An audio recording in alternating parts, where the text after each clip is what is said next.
ওনার ফোনটা চালু হয়েছে, তার 15 মিনিট বা 10 মিনিটের ভিতর থেকে নোংরা নোংরা ফোন আসা শুরু করে, মানে র্যান্ডম ফোন আসছে আসছে। কিসের ফোন এগুলো হচ্ছে বলে দিব ওটা? বলেন, সমস্যা। আচ্ছা, বা এগুলো বলতে তো রুচিতে লাগে। মানে হয় কি, আপনি যদি লেভেল প্লেয়িং এ একটা কমিউনিকেশন করার একটা লেভেল থাকে, যখন লেভেলটা একেবারে ওই নর্দমার হয়, তখন আপনার নিচে নামতে একটু কষ্ট হয়। যাই হোক, তারপরেও বলি, নাহলে উনি থামবেন না। তখন সেক্স কল গ্রুপগুলো আছে না, ওই যে উলঙ্গ হয়ে ভিডিও কল দেয়, সেই গ্রুপগুলো থেকে র্যান্ডমলি আমার ভিডিও কল আসা শুরু হলো। তো ভিডিও কল যখন বাজে, তখন কিন্তু স্ক্রিনেই ছবি দেখা যায়, এটা তো জানেন।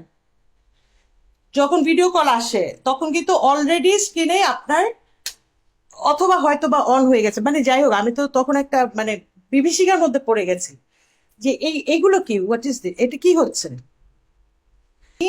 ইলিয়াস হোসেন তখন আমাকে ফোন দিচ্ছিলেন, ওনার সাথে তিনবারই উনি ফোন দিয়েছেন।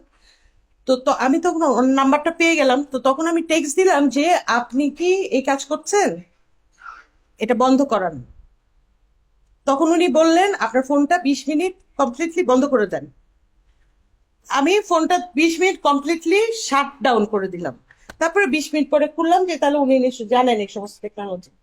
তো বন্ধ হয় নাই। হ্যাঁ, আবার 1-1.5 ঘন্টা পরে আবার শুরু হয়েছে। তখন আমি আবার লিখলাম যে না, ফোন বন্ধ করেছে, বন্ধ হয় নাই, এটা এখন আপনি বন্ধ করান। তখন উনি আপুতে আসলো যে আপু, আমি এসব কাজ করি না, তারপর আমি এসব বুঝি না। আপনি একটা মিথ্যা কথা লিখেছেন, আপনি আরো 10টা মিথ্যা কাজ করতে পারেন, আপনি এটা বন্ধ করান। তখন উনি কি কি যেন বললো, যে আমি কয়েকটা নাম্বার টাম্বার পাঠালাম, এই সেই। তারপরে ওই সারা রাত ওইভাবেই গেছে, পরের দিনও দেখি থামে না। এখন সেই সেক্স কলের ব্যাপারে আমি, তারপরেও থামে না। একটা স্ক্রিনে আমি ওই লোকটাকে জিজ্ঞেস করলাম যে আপনি আমার নাম্বার কোথায় পেয়েছেন। ওনারা অনেকে লিখেছেন ইলিয়াস ইলিয়াস হোসেন আপনার নাম্বার দিয়েছে, ইলিয়াস হোসেন আপনার নাম্বার দিয়েছে। তো আমি একটা স্ক্রিনশট ওনাকে দিলাম যে এটা আপনার উপরে যায়। তখন উনি বললো যে না, আপনার দলের লোকজন করাচ্ছে, ওদের খুঁজে বের করেন, ওদের ব্যবস্থা নেন, এটা ঢাকা থেকে করাচ্ছে।